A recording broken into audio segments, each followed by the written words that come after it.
เพราะฮักคำเดียวที่เจ้าเคยบอกจึงยอมให้เจ้าหลอกเจ็บซ้ำๆอยู่เรื่อยมาเพราะรู้ตัวดีว่าเจ้ามีคนใหม่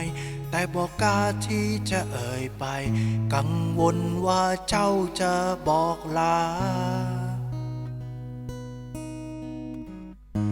ได้เก็บมาการเอาไว้ยอมให้เจ้าทำตามใจถึงทรมานแต่ใจคอยยังต้องทนฝืนเจ็บคอยยอมให้เจ้าแทงข้างหลังแทงแล้วถอดแล้วแทงซ้ำๆอยู่เรื่อยมายอมคอยยอมตายอย่างช้ากลายเป็นคนให้ค่าหมดปัญญาที่จะหนีคำว่าหา